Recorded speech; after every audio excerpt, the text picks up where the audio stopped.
respiratoria, secundaria a esta neumonía. Paciente cardíaco, secundario a angioplastía, con, con enfermedad coronaria crónica.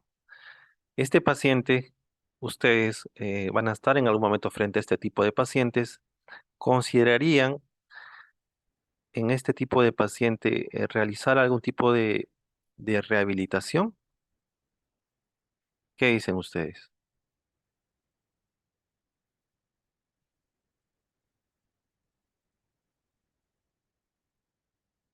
¿Mm? Pues el común de los casos, las personas que visualizan a un paciente como este, bueno, indican, uno tiene vías, tiene tubo, está en ventilación mecánica, etcétera, ¿verdad? Está en UCI, entonces lo más probable o lo más sensato sería tal vez que el paciente permanezca como está, ¿sí?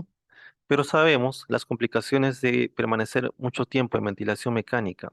Sabemos también de las complicaciones de permanecer mucho tiempo inmóvil. Entonces, esto puede incrementar incluso la mortalidad del paciente en esta área crítica. Por ende, lo que se debe iniciar es un programa de rehabilitación temprana. Este mismo paciente, como pueden observar, dentro de poco inicia primero movilizaciones asistidas y posteriormente incluso inicia bipedestación, apoyado en andador y con el conectado incluso al ventilador mecánico. Como pueden observar, el inicio de la rehabilitación cardiopulmonar se debe iniciar desde la fase más temprana de la evolución del paciente, la fase hospitalaria, la fase crítica incluso. ¿Ok? Entonces es algo que debemos tener muy en cuenta porque como vamos a ver existen beneficios demostrados que van a justificar una intervención del equipo de rehabilitación. Muy bien. Entonces, como sabemos, la rehabilitación está definida por la Organización Mundial de la Salud, doctores, como un conjunto de intervenciones diseñadas para optimizar el funcionamiento y reducir la discapacidad en personas con una condición de salud. En este caso, estaremos hablando de pacientes cardíacos, en pacientes con enfermedad pulmonar crónica, ¿no? El trabajo, como bien saben, en rehabilitación es un trabajo multidisciplinario, ¿verdad? Sí, y bueno, esta estrategia está basada en la evidencia científica, como en muchas de las especialidades médicas, y en este caso va a buscar favorecer a pacientes con enfermedad cardiovascular y pulmonar. ¿Qué incluye la rehabilitación cardiovascular y respiratoria? Recuerden esta diapositiva, seguramente será motivo de pregunta en el examen, ¿sí?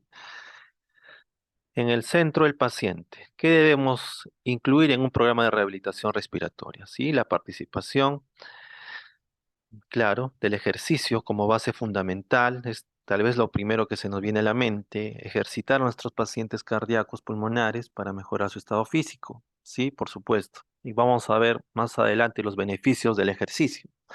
La educación, el manejo del control, el soporte psicosocial y el seguimiento médico, por supuesto, tanto antes y después del evento, por supuesto. Entonces, esto incluye la rehabilitación cardiopulmonar, doctor. Y esta rehabilitación cardiopulmonar se puede hacer de forma presencial, actualmente a la vanguardia apoyada en robots, en realidad virtual, por telemedicina, etcétera. O sea, tenemos ya diferentes opciones de cómo llegar a estos pacientes con una patología cardiopulmonar crónica. Entonces empezaremos un poco abocándonos al tema de la rehabilitación cardíaca o cardiovascular.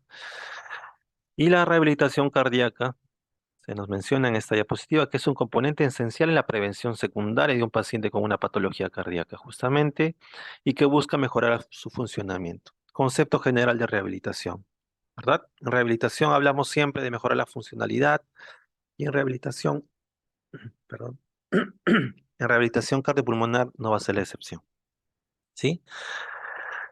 Entonces,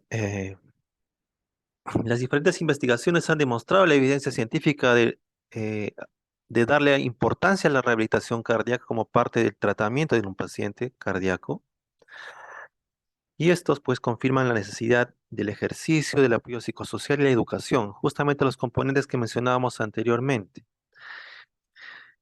El ingresar a un programa de rehabilitación cardíaca va a reducir la readmisión hospitalaria, miren, hasta un 56% en los 2 meses siguientes a la admisión hospitalaria. Entonces, con todo lo que esto lleva para el sistema de salud, para la economía, es bastante importante. La rehabilitación cardíaca, pues, involucra todo lo que habíamos mencionado. Pues aquí es importante el control de los factores de repente predisponentes de una enfermedad cardíaca, ¿no? La presión arterial, los valores laboratoriales, ¿no? El tipo de manejo psicosocial, ¿verdad?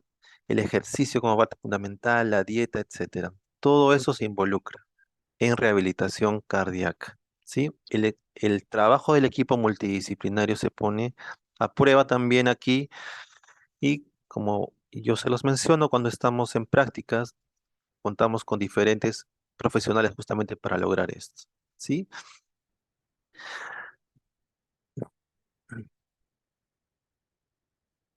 Entonces, ¿cuáles son los beneficios? ¿Qué nos dice la bibliografía internacional respecto a los beneficios de la rehabilitación cardíaca en pacientes con enfermedad cardíaca crónica? Reduce la mortalidad, acelera la recuperación, mejora resultados clínicos, mejora resultados conductuales, reduce la repetición de eventos cardiovasculares y readmisión hospitalaria, como habíamos mencionado, hasta un 56%, fortalece la adherencia a los medicamentos, a la medicación y, claro, mejora la salud mental y la calidad de vida del paciente e incluso de la familia. ¿Qué patologías se pueden tratar? Pues en realidad toda patología cardíaca crónica que requiera atención de rehabilitación, pacientes cardíacos por isquemia cardíaca, infarto de miocardio, procedimientos de revascularización, como en el caso de nuestro paciente, angina estable, insuficiencia cardíaca controlada, presencia de marcapasos y desfibrilador implantado, trasplante cardíaco, fibrilación auricular, hipercolesterolemia familiar, entre otras, están descritas en diferentes guías de práctica clínica como parte del tratamiento de un paciente cardíaco. ¿Y qué se hace? ¿Qué realiza el médico inicialmente para poder iniciar este programa de rehabilitación? Hay una evaluación especializada por el médico fisiatra abocado a la rehabilitación cardíaca, ¿sí? En la cual él va a evaluar la frecuencia cardíaca máxima, la frecuencia cardíaca de entrenamiento, va a valorar la disnea, la capacidad de ejercicio y va a realizar seguramente una prueba de esfuerzo, ¿no? Entonces la frecuencia cardíaca máxima se puede calcular fácilmente y es algo que deben recordar siempre en el común porque solamente es una fórmula sencilla que deben recordar y tener en consideración para cuando valoran a un paciente en general y que puede llegar a ser también claro cardíaco. ¿Sí? La frecuencia cardíaca máxima se puede calcular, ¿sí? Esta fórmula es sencilla, 220 menos la edad en varones y 210 menos la edad en el caso de las damas. No será necesario llegar a un 100% de esta frecuencia cardíaca máxima, claro, eso nos pone un límite, pero actividades de baja intensidad deberían estar por debajo del 70% de esta frecuencia cardíaca máxima, de moderada intensidad tal vez hasta un 85% y alta intensidad sí podría superar 85%. La frecuencia cardíaca de entrenamiento que se utiliza mucho para los procedimientos, los procesos de rehabilitación, ¿sí? En la cuales se va a prescribir el ejercicio en estos pacientes, en- se puede determinar mediante la frecuencia cardíaca de entrenamiento de Carbonell, ¿sí? Esta fórmula nos permite determinar una frecuencia cardíaca más segura durante el entrenamiento de estos pacientes, ¿no? Y es una fórmula que pueden también desarrollar la frecuencia cardíaca máxima menos la frecuencia cardíaca en reposo por la intensidad. Recuerden que la intensidad puede ser baja, intermedia o, bueno, o una que puede superar incluso hasta los 85% en caso de altas intensidades, ¿sí? Y esto más la frecuencia cardíaca en reposo, ¿no? Aquí hay un ejemplo. Entonces, por ejemplo, nos hablan sobre la frecuencia cardíaca de entrenamiento de un paciente varón de 50 años con una intensidad del 70%, una intensidad baja, ¿sí? Y que tiene una frecuencia cardíaca en reposo de 80 latidos por minuto. Entonces, como recordamos, la frecuencia cardíaca de entrenamiento es la frecuencia cardíaca máxima, que en este caso sería 220 menos la edad de nuestro paciente, 50 años, como se ve en la diapositiva, y menos la frecuencia cardíaca en reposo, que se nos describe en 80, por la intensidad del ejercicio, en este caso una intensidad leve, 70% más la frecuencia en reposo, ¿no? De aquí obtenemos una frecuencia cardíaca de entrenamiento que nos va a brindar seguridad durante el proceso de rehabilitación de nuestro paciente, que llega a ser 143 latidos por minuto, y deberíamos estar justamente bordeando esta frecuencia durante la etapa de entrenamiento de nuestros pacientes. Evaluamos la percepción de la disnea durante el ejercicio o el esfuerzo físico, ¿sí? Mediante la escala de Borg modificado. ¿Sí? Recuerden, esta escala de Borg modificado permite justamente valorar la disnea durante el ejercicio y tiene una correspondencia muy cercana con la frecuencia cardíaca, ¿sí? Esta escala de Borg modificada, como pueden ver, va de 0 a 10.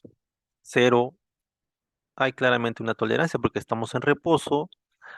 Ante ejercicios o actividades físicas muy leves, no vamos a tener mayor sensación de dificultad de respiratoria, ¿no?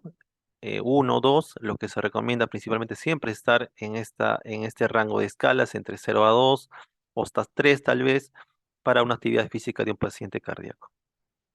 Actividades como en una escala de Borg 9 a 10 sí, pues no estarían indicados en pacientes cardíacos, ¿no? Porque son puestos a prueba o actividades físicas máximas o extremadamente altas. La evaluación de la capacidad del ejercicio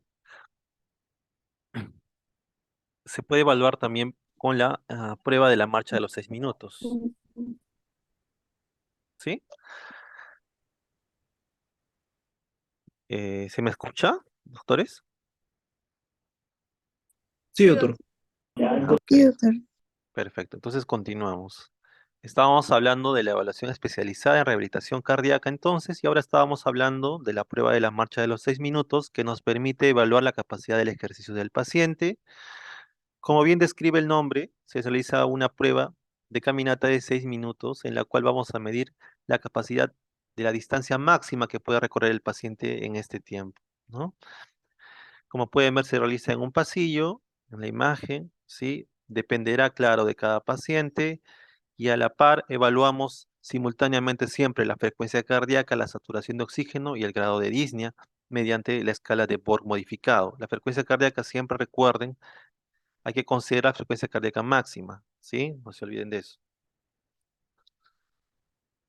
Y las pruebas de esfuerzo. Las pruebas de esfuerzo o pruebas ergométricas, como bien conocen y que se realizan también en cardiología, buscan determinar justamente los equivalentes metabólicos o METs, ¿sí? Y estos METs, que equivalen a 3.5 mililitros de oxígeno por kilo por minuto, justamente equivalen al gasto de energía que realiza una persona en reposo. O sea, nosotros sentados consumimos un MET, ¿no? Entonces, 3.5 mililitros de oxígeno por kilo por minuto. Cada actividad que nosotros realizamos, existe un consumo de oxígeno, un gasto, ¿verdad? De energía. Eso se evalúa mediante las pruebas de esfuerzo, ¿no? Para actividades básicas, como yo mencionaba, estar sentados, necesitaremos un MET. Para comer sentado, por ejemplo, 1.5. Para vestirnos, por ejemplo, de 2.5 a 3.5. Y bueno, por ejemplo, para subir escaleras, 9. Correr, 10.2, ¿no? Entre otras. Entonces, como pueden ver, actividades más intensas, mayor cantidad de METs, ¿no? Entonces, nosotros en el común de los casos superamos los 10 METs, ¿sí? En la- de forma, digamos, común. Pero pacientes cardíacos, pacientes con patología respiratoria crónica, estos pacientes, muchos de ellos no van a alcanzar esta cantidad de METs que nosotros alcanzamos en el común de los casos. Entonces, dependerá justamente de la capacidad que tengan en la prueba de esfuerzo, qué tipo de actividades van a poder realizar, tanto actividades físicas de ejercicio como actividades de la vida diaria, ¿sí? Entonces, es importante que lo tengan en cuenta. Y como sabemos, las pruebas de esfuerzo o pruebas ergométricas son herramientas de detección para evaluar el efecto del ejercicio sobre el corazón.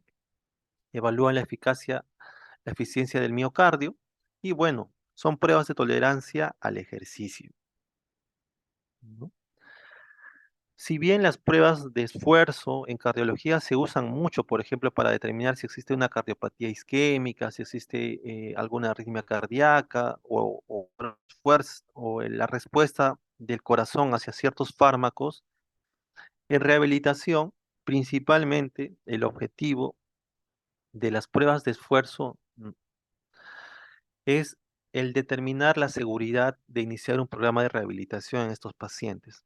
Como les decía, determinar qué ejercicios van a poder hacer, a qué capacidad se encuentran estos pacientes de realizar ciertos ejercicios o ciertas actividades de la vida diaria. Para eso utilizamos nosotros las pruebas de esfuerzo.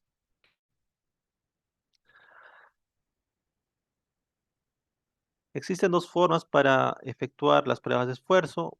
Una de ellas es para mediante pruebas de ejercicio submáximas, principalmente se usan en cardiología, ¿sí? Alcanzar menos del 70% de frecuencia cardíaca máxima y pruebas limitadas por síntomas, que es lo que principalmente usamos en rehabilitación. Existen protocolos ya determinados para realizar pruebas de esfuerzo. Bruce y Naughton son los que más se utilizan en rehabilitación.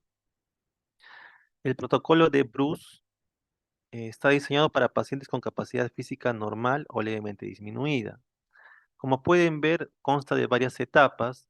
Se considera el tiempo, cada 3 minutos va a cambiar de etapa. Hay velocidades modificables, cada progresivas. La pendiente también es progresiva y claro, esto determina que vayamos alcanzando cada vez más METs, ¿no? En el común de los casos, como le habíamos mencionado, pues mínimo alcanzaremos 9 METs, ¿no?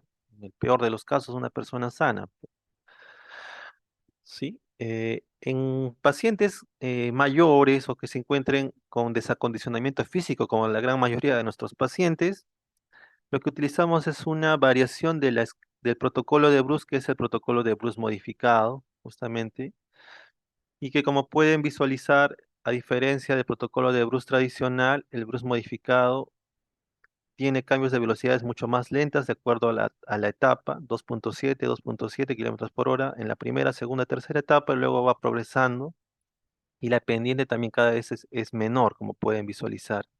Esto hace más adaptable el proceso de evaluación en el paciente que se encuentra con cierta desacondicionamiento físico, por ejemplo, o adultos mayores. El protocolo de Naughton es el otro protocolo que utilizamos en rehabilitación para hacer las pruebas de esfuerzo y está diseñado para pacientes mayores o con mayor compromiso cardíaco. O sea, pacientes que tengan un compromiso cardíaco mayor o severo, pues es preferente realizar este protocolo. Sí, la duración, como ven, por cada fase de 2 minutos y la inclinación también inicia con 0 y va progresando de acuerdo a la evolución de la etapa. ¿Ok? Bueno, sigamos entonces. Entonces, recuerden, para valorar la capacidad de estos pacientes se utilizan las pruebas de esfuerzo. Hemos evaluado la capacidad del ejercicio con la prueba de la marcha a los 6 minutos. Hemos valorado la disnea con la escala de Borg. Hemos valorado la frecuencia cardíaca máxima, la frecuencia cardíaca de entrenamiento con las fórmulas que hemos mencionado. Todo hemos visto que se relaciona mucho al ejercicio, ¿verdad? Entonces el ejercicio es, digamos, una piedra fundamental en el tratamiento de la rehabilitación cardíaca. Los efectos del entrenamiento sobre la calidad de vida del ejercicio, miren, ¿no? Con los beneficios, miren, tanto a nivel central, a nivel cardíaco, ¿no? Lo que va a facilitar un menor deterioro de la función ventricular. A nivel periférico, mejora la capilaridad muscular, el tamaño, número de mitocondrias, las crestas mitocondriales, la capacidad oxidativa y, claro, mejora la diferencia de la arteria venosa de oxígeno. Los beneficios están, bueno, como pueden ver, incluso a nivel cardíaco, a nivel periférico, a nivel respiratorio, a nivel psicológico, descenso del estrés, disminución de la depresión y la ansiedad, ¿sí? Otros efectos indirectos del ejercicio sobre el pronóstico de estos pacientes con patología cardíaca, dentro de algunos, ¿no? Mencionarles, ¿no? Incremento del HDL, descenso de los triglicéridos, del LDL, mejora la presión, ¿sí? Disminuye el porcentaje de obesidad y mejor control de diabetes, entre otros. de forma directa sobre el pronóstico. Miren, a nivel trombogénico también hay beneficio, a nivel miocárdico, etcétera. Como pueden visualizar, los efectos del ejercicio terapéutico se encuentran a todo nivel, tanto sobre el pronóstico y la calidad de vida del paciente. Está demostrado, el beneficio es claro, entonces se debe poner justamente dentro, se plantea dentro de los programas de rehabilitación de estos pacientes. Contraindicaciones absolutas del ejercicio en rehabilitación cardiopulmonar. Bueno, si se dan cuenta en esta lista, en esta diapositiva, lo que van a observar son patologías claramente que van a generar una inestabilidad hemodinámica, ¿no? Entonces, pacientes que presenten una patología cardíaca y se encuentren con una inestabilidad hemodinámica o que tengan un riesgo alto de complicación, pues en esos pacientes está contraindicada la práctica de ejercicios en rehabilitación, ¿sí? Por ejemplo, claramente un paciente con una diabetes mellitus descompensada, no controlada, un paciente con una embolia reciente de menos de 4 semanas, tromboflebitis, anginas inestables, hipertensión pulmonar inestable. Claramente estos pacientes es solamente lógica poder determinar que van a estar dentro del grupo de contraindicación del ejercicio. Así que tomar en cuenta mucho la estabilidad hemodinámica de los pacientes, y esto se basa principalmente en las funciones vitales, en los signos vitales del paciente. Un ejemplo claro de los beneficios de la rehabilitación cardíaca es un grupo de pacientes grande, es el grupo de pacientes con patología coronaria, ¿sí? Que han sufrido infartos agudos de miocardio, ¿sí? Es un ejemplo del beneficio de la rehabilitación con un gran nivel de evidencia, como pueden visualizar en la diapositiva 1A. Y el principal objetivo en estos pacientes es reducir los eventos cardíacos fatales y no fatales posterior al infarto, ¿no? Los diferentes estudios, metaanálisis de rehabilitación cardíaca en pacientes con infarto agudo de miocardio demuestran que los programas de rehabilitación reducen de forma significativa la mortalidad hasta en un 26%, la rehospitalización, ya lo habíamos mencionado al inicio, y claramente va a mejorar la funcionalidad y la calidad de vida de los pacientes, ¿sí? Es importante. Por ende, se recomienda, ¿sí? Recomendación, según las guías de práctica clínica, que paciente que haya sufrido un síndrome coronario, para mejorar la mortalidad cardiovascular, la tasa de nuevos eventos y la calidad de vida de los pacientes, debe reiniciar o iniciar un programa de rehabilitación cardíaca. En pacientes con infarto agudo de miocardio, y como visualizamos en la diapositiva inicial, debe iniciarse desde el evento en la fase más aguda de la enfermedad. Siempre y cuando el paciente esté hemodinámicamente estable, debe iniciarse dentro de la primera semana, ¿sí? Con estabilidad hemodinámica, iniciando caminatas, ¿sí? En la unidad coronaria o en el área crítica donde se encuentra el paciente. De inicio, claro, las actividades serán suaves, progresivas, ¿sí? La escala de Borg, ¿se acuerdan que valorábamos la disnea del paciente frente a la actividad física? Tendría que estar entre 0,5 y 1, o sea, muy, muy suave, ¿sí? Conforme el paciente va evolucionando y pasa, por ejemplo, a un área hospitalaria común, incluso se puede recomendar ya el uso de las caminatas, la prueba de la caminata a los 6 minutos para valorar su capacidad frente al ejercicio, y se pueden realizar ya incluso pruebas de esfuerzo con el protocolo de Bruce modificado según las recomendaciones. Y bueno, la actividad física tendrá duraciones de menos de 30 minutos, por lo menos 3 veces por semana como mínimo, y bueno, se irán agregando ejercicios de acuerdo a la evolución con fuerza y resistencia recién a partir de la segunda semana. La fase 3 y 4 ya se realiza de forma ambulatoria, ¿sí? Puede realizarse en un gimnasio o en el ámbito hospitalario, en los programas de rehabilitación cardíaca, pero la actividad ya será netamente más física, siempre bajo el monitoreo de todas las funciones vitales, ¿no? Presión arterial, frecuencia cardíaca máxima, la valoración de la disnea, entre otras. ¿Sí? Muy bien. Y bueno, continuando entonces con la segunda parte de la presentación, hablaremos un poco de rehabilitación pulmonar que tiene mucho en común con el tema de la rehabilitación cardíaca. ¿Sí? Al igual que la rehabilitación cardíaca, la rehabilitación pulmonar o respiratoria ha demostrado pues su beneficio a todo nivel, ¿sí? En las diferentes patologías pulmonares crónicas y agudas también. Datos estadísticos nos muestran que 2 de 3 pacientes que participan en rehabilitación pulmonar reportan resultados positivos en su evolución. ¿Ok? 90% de pacientes que ingresan al programa de rehabilitación van a generar, claro, miren, menor costo día en el hospital, ¿no? El ejemplo, claro. Paciente con rehabilitación respiratoria pulmonar en una, por ejemplo, en una unidad de cuidados intensivos, va a disminuir los días de estancia hospitalaria en la UCI. Y ustedes saben cuánto cuesta estar un día de hospitalización en UCI. Y con esto también conllevamos que las comorbilidades del paciente van a disminuir. Los beneficios, dentro de muchos, está disminución de la disnea y la fatiga, aumento de la capacidad del ejercicio, mejorar la calidad de vida, reducción de la depresión y la ansiedad. Bueno, como pueden visualizar, en común con la rehabilitación cardíaca, es mucho la mejoría del estado mental del paciente, ¿sí?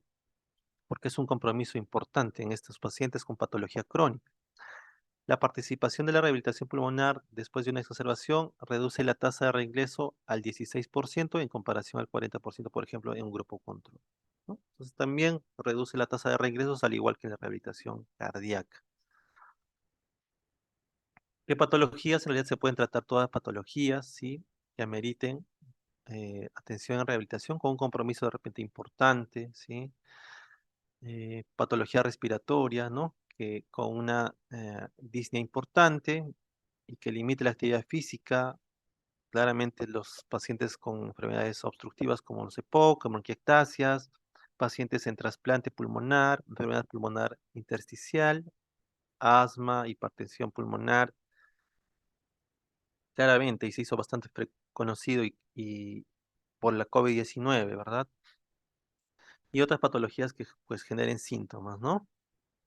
Siempre estables con medicación y que pueden ser incluidos si dependen del oxígeno. Es decir, que un paciente sea oxígeno dependiente no va a contraindicar que el paciente ingrese a un programa de rehabilitación y que realice ejercicio, ¿ah?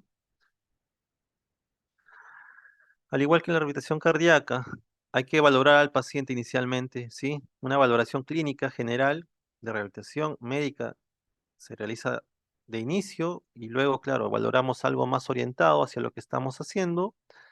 La valoración de la disnea con la escala del MRC modificado. Esta escala del MRC para valorar disnea se utiliza principalmente para valorar las actividades de vida diaria.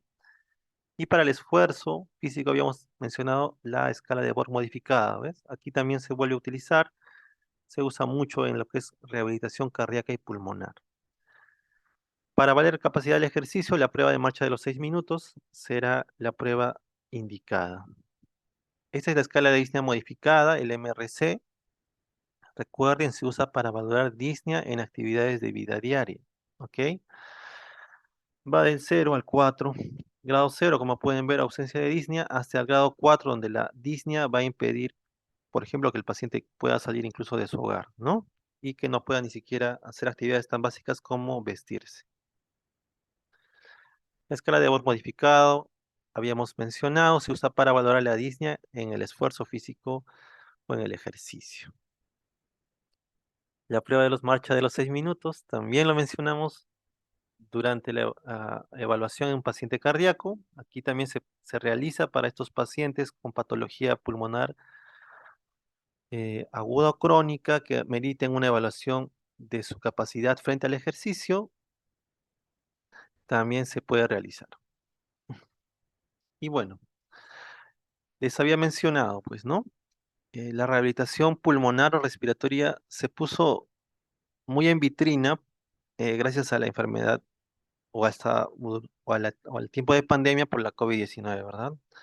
La infección por SARS-CoV-2, como sabemos, tiene un foco pues de afección principalmente a nivel pulmonar, como conocemos.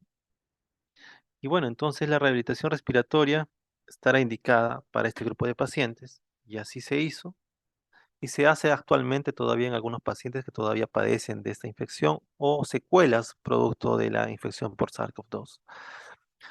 Como pueden visualizar, la rehabilitación se usa para justamente aliviar los síntomas, tales como la disnea, la ansiedad y funciones físicas y la calidad de vida. Esto, como pueden ver, se repite comúnmente prácticamente en todo lo que buscamos en rehabilitación. La rehabilitación se puede realizar de forma presencial, por telerehabilitación, etcétera, como hemos podido ver. Y bueno, siempre frente a este grupo de pacientes hay que utilizar, pues claro, un grado de protección adecuada, y en realidad en diferentes patologías respiratorias es así, ¿sí? Un EPP adecuado para el tema de rehabilitación respiratoria pulmonar siempre va a ser importante. Eh, bueno, hasta un 50% de los pacientes que estuvieron hospitalizados por COVID-19, pues finalmente demostraron que necesitaban un tipo de atención continua, dentro de ellas rehabilitación, ¿sí? La rehabilitación de un paciente con COVID-19 se inicia, como seguramente ya saben, desde las áreas críticas, ¿no? Unidad de cuidados intensivos en pacientes que lleguen hasta a una unidad de cuidados intensivos por patología severa. Claro, también en la fase subaguda y claro, en la fase crónica, que es donde encontramos, por ejemplo, actualmente a muchos pacientes que presentan secuelas de la infección por SARS-CoV-2. La Organización Panamericana de la Salud, pues, pone como objetivos dentro del tratamiento de rehabilitación en COVID-19 justamente buscar un foco de atención en el deterioro de la función pulmonar. Sí se sabe también el desacondicionamiento físico, la debilidad muscular, el deterioro cognitivo, disfagia, dificultades para comunicarse, ¿sí? Pacientes intubados, pacientes con, mm, mm, con máscaras de reservorio, etcétera, que finalmente y actualmente a la fecha presentan trastornos deglutorios, trastornos de comunicación. Se sabe la afección pulmonar por el COV-2, por el SARS-CoV-2, perdón, y bueno, es evidente que estos pacientes, muchos de ellos ya incluso se encuentran en fibrosis pulmonar, muchos de ellos incluso se encuentran en lista de trasplante pulmonar. Y bueno, son pacientes que a la fecha nosotros venimos tratando en el hospital, por ejemplo, ¿no?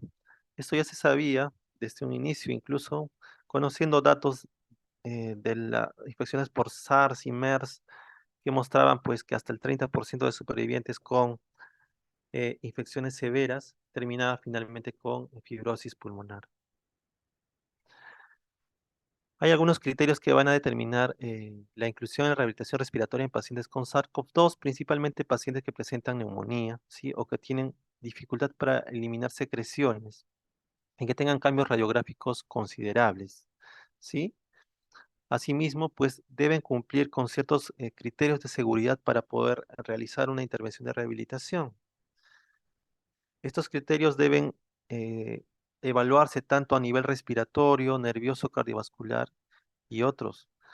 Sí, como pueden visualizar, estos datos pues se toman muy en cuenta por el médico especialista, en este caso el médico fisiatra, y con su equipo de rehabilitación, con el terapista respiratorio, ¿no? Para determinar si el paciente va a ser tributario o no de rehabilitación respiratoria.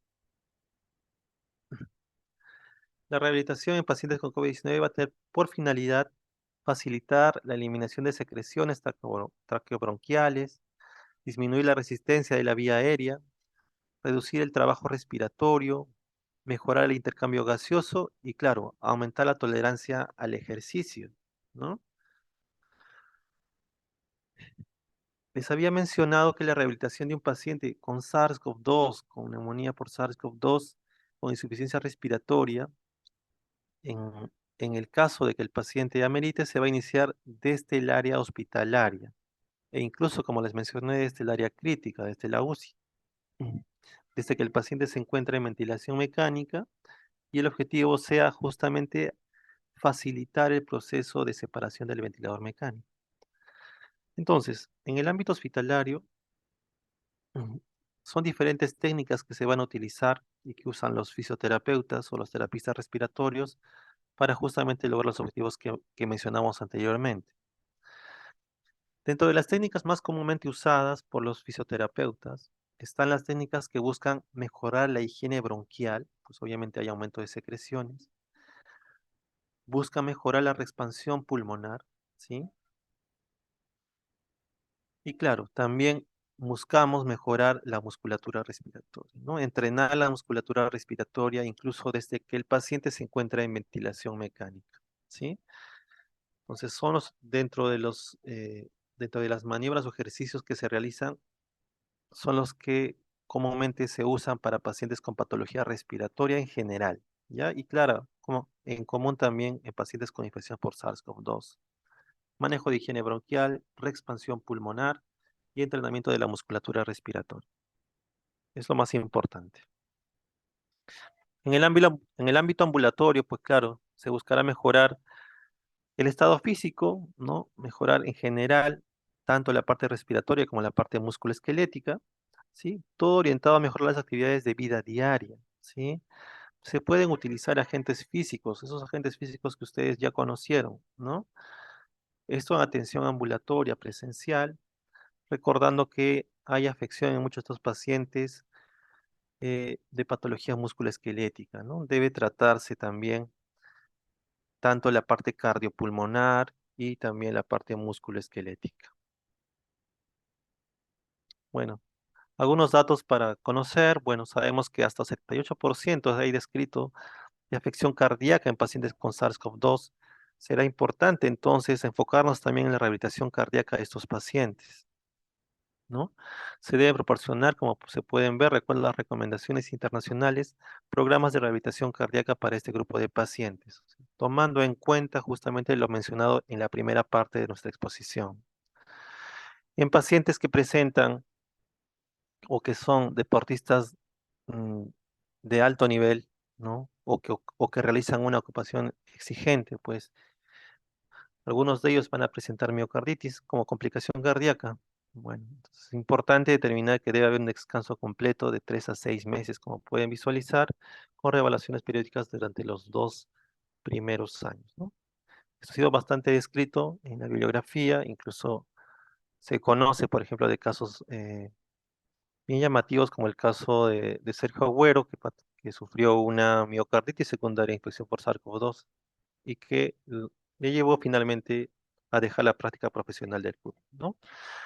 Como pueden ver, eh, el manejo de la rehabilitación en paciente con COVID-19, claro, se centra principalmente en el tema pulmonar, pero no deja de ver la parte extrapulmonar, cardíaca, neurológica y musculoesquelética, entre otras.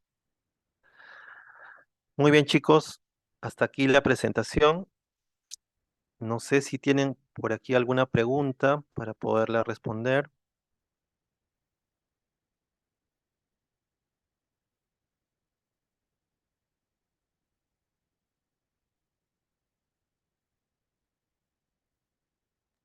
Todo claro por ahora, doctor. Gracias. Sí, doctor, todo claro. Muy bien, Doctor, doctores. disculpe, Sí, sí, yo sí, la tengo una escucho. pregunta. Sí, doctora. Sí, disculpe. Cuando hacemos los ejercicios, para mejorar la función respiratoria, ¿se necesita solamente realizar los ejercicios o algún aditivo más, como algún agente físico? Ya. Muy buena pregunta, doctora. Dentro del tema de la rehabilitación y la práctica del ejercicio, eh, bueno, bastaría, digamos, el ejercicio como tal, propiamente, ¿no? Siempre el ejercicio en un paciente cardiopulmonar debe ser bastante o debe ser rigurosamente monitorizado. Son pacientes que sabemos que tienen una patología crónica y que se pueden complicar, ¿no? Sobre todo un paciente cardíaco, por ejemplo. Eh, Van a ver seguramente dentro de sus prácticas, hoy o el día viernes a los que les toque, cómo es más o menos la atención de un paciente en rehabilitación cardíaca o pulmonar. La prescripción del ejercicio tiene que ser en base a lo hemos visto a diferentes, a la evaluación especializada que va a realizar el médico. Y esta sí debe incluir el ejercicio, dependerá, claro, de cada paciente. ¿Y se puede utilizar algún agente físico? Claro, se puede utilizar un agente físico si es que existiese algo adicional, además de solamente buscar tratar la parte del estado o el acondicionamiento físico. Estos pacientes, muchos de ellos presentan dolores, además, entonces se pueden utilizar agentes físicos, no habría contraindicación, salvo que tenga, por ejemplo, un marcapasos y decidan usar electroterapia, eso estaría contraindicado claramente. Pero si no es así, incluso se puede utilizar electroestimulación para mejorar el estado muscular del paciente durante la práctica del ejercicio, ¿sí? Eh, pero lo más importante siempre va a ser el ejercicio. En realidad, en rehabilitación, lo más importante siempre va a ser la práctica del ejercicio, ¿no? De ahí la presencia de los gimnasios, por ejemplo, que ustedes ven en las áreas de rehabilitación, ¿ok? Entonces, pero el plus tal vez en estos pacientes es que debe haber una monitorización constante, debe haber la presencia de un médico de todas maneras, de forma constante, porque el paciente se puede complicar. Tal es así que, por ejemplo, en la parte de rehabilitación, el personal tiene que estar capacitado en reanimación cardiopulmonar, tiene que tener pues, su equipo de reanimación cardiopulmonar, ¿no? Desfibriladores, entre otras cosas. Son requeridos para poder tener un área de rehabilitación cardíaca pulmonar. Muy bien. Bueno, chicos, solo para de repente mencionarles, ¿no? En la evaluación, a mí principalmente les pediría que tomen mucha atención al tema de los, de los componentes de la rehabilitación cardiopulmonar, ¿sí? Lo que les mencionaba en la primera diapositiva. Lean un poquito sobre los beneficios del ejercicio. eh, eh, y bueno, en realidad las preguntas que se les va a plantear van a ser bastante sencillas, no deberían ser complejas. Todas deben estar en las diapositivas que hemos presentado el día de hoy. Así que, bueno, solo denle una repasada más y no van a tener ningún problema con la evaluación. Ok, doctor, muchas gracias. Muy bien chicos, gracias por su tiempo. Nos vemos en la práctica con sus compañeros. Hasta luego chicos. Gracias, doctor. Gracias, Muchas doctor. gracias, doctor.